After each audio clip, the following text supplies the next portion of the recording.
Aujourd'hui, nous allons vous présenter les différentes couches du Soleil grâce à cette maquette que vous voyez ici. Le Soleil, c'est bien plus qu'une boule de feu.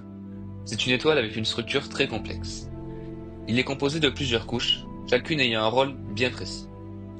Tout au centre, on trouve le noyau. C'est le cœur du Soleil, là où toute son énergie est produite grâce à la fusion nucléaire. Les atomes d'hydrogène se transforment en hélium, en libérant une énorme quantité d'énergie. La température y atteint environ 15 millions de degrés Celsius. Autour du noyau, on a la zone de radiation. Ici, l'énergie produite dans le noyau se propage très lentement. Elle est transmise sous forme de rayonnement, un peu comme la lumière. Mais cela peut prendre des milliers d'années, voire des millions d'années pour sortir de cette zone.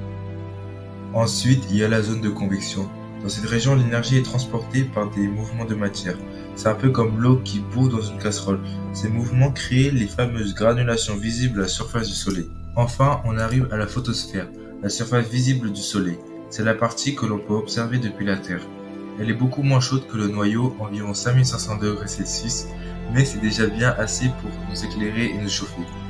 Chaque couche joue un rôle essentiel pour que le Soleil fonctionne comme il le fait.